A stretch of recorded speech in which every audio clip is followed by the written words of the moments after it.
গত বছর দর্শকদের সামনে ইতিহাসের পাতা খুলে দিয়েছিল বাঙুর অ্যাভিনিউ প্রতিরোধ বাহিনী। নীল দর্পণের ছবি তুলে ধরেছিল তারা।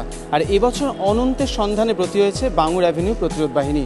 দেবী যে একাধারে সৃষ্টি ও বিনাশের নিয়ন্তা, সেটাই এবারের মূল বক্তব্য।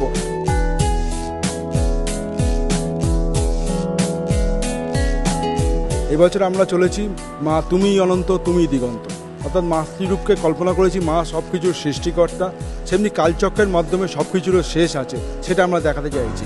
মায়ের একদিকে যেমন সৃষ্টি হবে মহাসাগরের, একদিক সৃষ্টি হবে জনমানুষের, একদিক সৃষ্টি হবে সময়ের, একদিক সৃষ্টি হবে মহিষাসুরের, এবং সেটা কালচক্রের মাধ্যমে কোথাও গিয়ে সেটা শেষ আছে, সেটাই আমরা দেখাবো।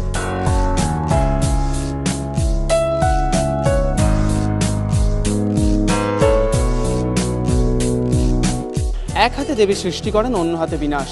মহিষাসুরকে তিনিই তৈরি করেন, প্রয়োজনে বধ করেন তিনি। এই যে ধারাবাহিকতা সৃষ্টি ও বিনাশের আখ্যানটাই ফুটে উঠছে এখানকার পুজোয়। আর এই আখ্যানটাকে ধরে থাকতে তৈরি হচ্ছে প্রচুর পরিমাণে ঘড়ি, একেবারে বালি ঘড়ি থেকে শুরু করে আধুনিক ঘড়ি পর্যন্ত। আর এই ঘড়ি কিন্তু এবছরে এখানকার পুজোর অন্যতম আকর্ষণ হয়ে উঠতে পারে। অরিজিৎ ভট্টাচার্য, এবিপি আনন্দ, কলকাতা।